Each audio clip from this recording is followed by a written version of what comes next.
L'armée américaine a rapidement découvert que dans les combats de tranchées, un soldat avait besoin d'une arme capable de fournir beaucoup de puissance à courte portée. L'arme parfaite pour cela était le fusil à pompe Winchester modèle 1897. Le M1897 était une modification du modèle 1893, le premier fusil à pompe fonctionnel. Une autre création du légendaire armurier John Browning, cette arme était tellement efficace que les Allemands ont protesté en affirmant qu'elle violait les lois de la guerre. Contrairement aux fusils à pompe modernes, le M1897 pouvait être tiré en rafale car il ne possédait pas de déconnexion de la détente. Cela signifie que lorsque le soldat maintenait la détente enfoncée, il pouvait tirer à répétition et rapidement en actionnant la pompe. Il a ainsi gagné le surnom de nettoyeur de tranchées.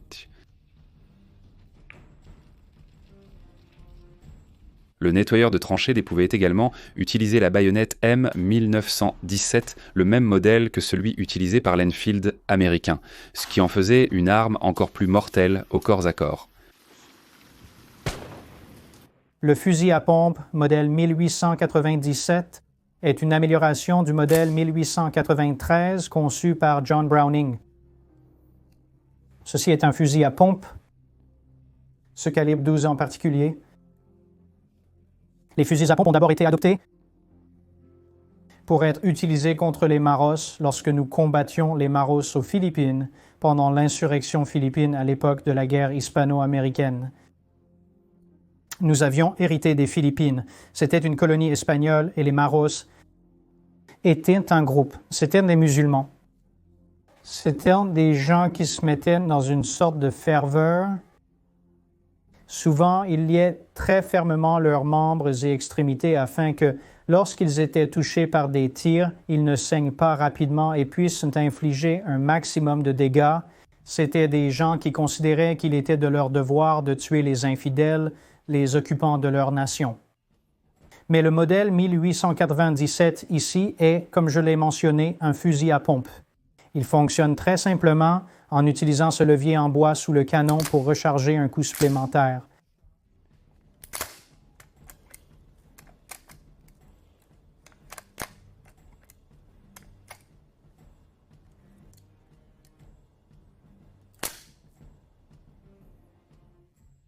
Dans la chambre et vous pouvez en fait tirer en mode pompe ou entre chaque tir,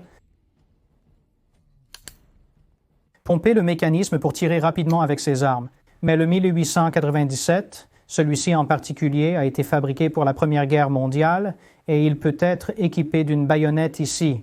Il possède un tenon pour accepter la baïonnette standard M17 et donc, un fusil à pompe équipé d'une baïonnette est extrêmement redoutable dans les tranchées, à tel point que les Allemands ont déposé une plainte officielle concernant l'utilisation du fusil à pompe par les Américains. En première ligne, rien ne nettoie une tranchée aussi efficacement qu'un fusil à pompe, un modèle 1897 chargé de chevrotine 00. Extrêmement efficace. L'armée américaine avait également besoin d'une arme de poing puissante et fiable, et elle avait la chance de porter l'un des pistolets les plus réputés de l'histoire. En 1907, l'armée américaine avait organisé une série d'essais contrôlés pour trouver un pistolet semi-automatique afin de remplacer les différents revolvers alors en service. Ils ont choisi le Colt modèle 1911 de calibre 45, doté d'un chargeur amovible de 7 cartouches. Le M1911 a été conçu par John Browning et était considéré comme l'une de ses meilleures œuvres. Introduit en 1911, il serait l'arme de poing réglementaire pendant plus de 80 ans. L'un des soldats américains les plus célèbres de la Première Guerre mondiale, le sergent Alvin York, a utilisé un Enfield M 1917 et un pistolet Colt M 1911 lors des actions qui lui ont valu la médaille d'honneur. Mais cela ne veut pas dire que York aimait son Enfield.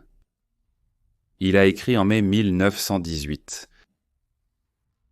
Nous sommes arrivés au Havre, en France.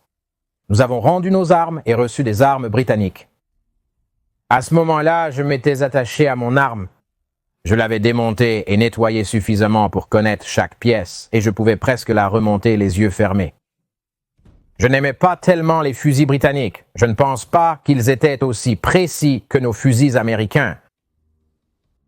Le fusil britannique auquel il faisait référence était le M1917 américain basé sur l'Enfield P14 britannique. Quoi qu'il ait pensé en recevant son Enfield, York allait prouver sa précision le 8 octobre 1918 pendant l'offensive de l'Argonne alors qu'il était encore caporal.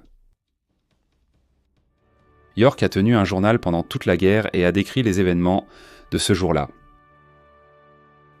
C'était notre première bataille offensive dans l'Argonne. Nous avons commencé l'assaut à 6h10 du matin.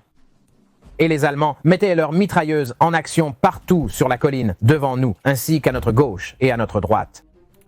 Donc, j'étais en soutien et je voyais mes camarades se faire abattre jusqu'à ce qu'il ne semble presque plus en rester. Nous avons traversé les obus et les gaz et occupé la colline 223, qui devait être notre point de départ pour l'avancée vers le chemin de fer. Quand l'heure H est arrivée, nous sommes sortis des tranchées et avons commencé notre avancée. Nous avons dû charger à travers une vallée large de plusieurs centaines de mètres et attaquer les emplacements de mitrailleuses sur la crête de l'autre côté. Et il y avait aussi des mitrailleuses sur les crêtes sur nos flancs. Donc, vous voyez, on se faisait tirer dessus de face et des deux côtés. Eh bien, la première et la deuxième vague ont traversé environ la moitié de la vallée, puis ont été stoppées par les tirs de mitrailleuses venant des trois côtés. C'était horrible. Nos pertes ont été très lourdes. Nos gars tombaient comme de l'herbe haute devant la faucheuse à la maison, et pour aggraver les choses, il était arrivé quelque chose à notre artillerie et nous n'avions pas de barrage. Alors, nous avons décidé d'essayer de les prendre par surprise en les attaquant par l'arrière. York et 16 autres membres de son bataillon se frayaient un chemin derrière les lignes allemandes pour essayer de neutraliser les mitrailleuses qui défendaient la ligne. Ils ont réussi à submerger une unité allemande, capturant un grand groupe de soldats allemands. Mais alors qu'ils s'occupaient en des prisonniers, ils ont été mitraillés par des tirs de mitrailleuses venant d'une crête au-delà d'eux. 9 hommes sont tombés, 6 morts. Le caporal York était le gradé le plus élevé restant. York laissa ses hommes garder les prisonniers et s'avança seul vers le nid de mitrailleuses allemand. Ces mitrailleuses crachaient le feu et coupaient toute la broussaille autour de moi, c'était terrible. Et les Allemands criaient des ordres. Le vacarme que tu entends est sans précédent. Je n'ai pas eu le temps de me cacher derrière un arbre ou de plonger dans les broussailles. Dès que les mitrailleuses ont ouvert le feu sur moi, j'ai commencé à échanger des tirs avec eux. Je repoussais systématiquement l'Allemand à chaque rencontre. Au début, je tirais en position couchée exactement comme nous tirons souvent sur les cibles lors des concours de tir dans les montagnes du Tennessee. Et c'était à peu près la même distance, mais les cibles ici étaient plus grandes.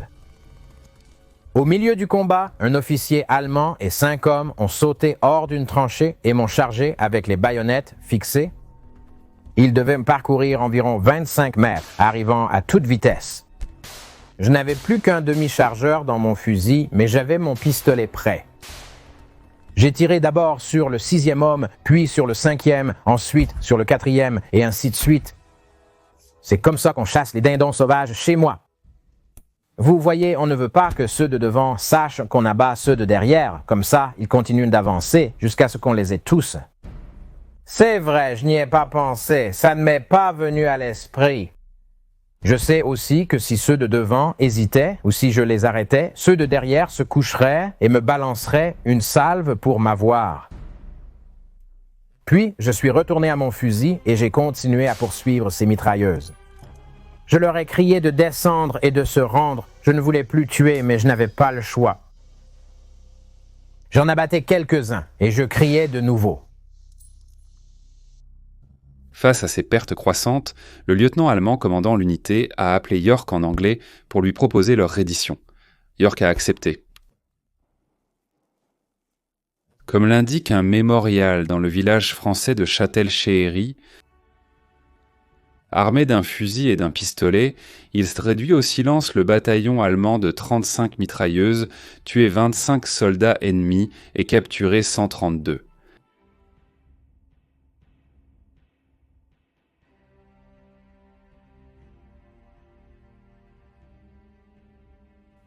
À l'origine, le M1911 était produit uniquement par Colt, mais avec l'arrivée de la Première Guerre mondiale, la production s'est étendue à l'arsenal de Springfield, Remington et d'autres usines.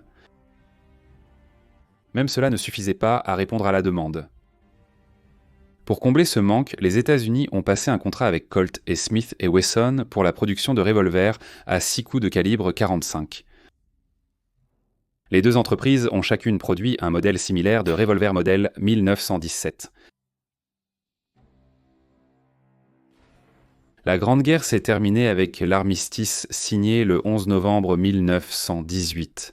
Avec des dizaines de millions de morts ou de blessés, il semblait à beaucoup que cela devait vraiment être la guerre pour mettre fin à toutes les guerres.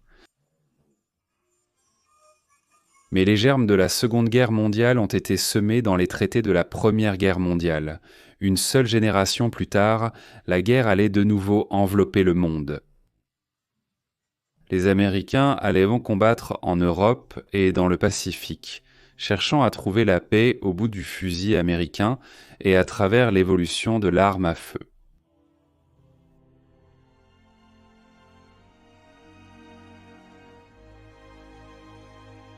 Merci d'avoir regardé. Pour nous aider à créer plus de contenu historique captivant, aimez, commentez et partagez cette vidéo avec d'autres amateurs d'histoire. Et bien sûr, n'oubliez pas de vous abonner pour continuer à faire vivre l'histoire.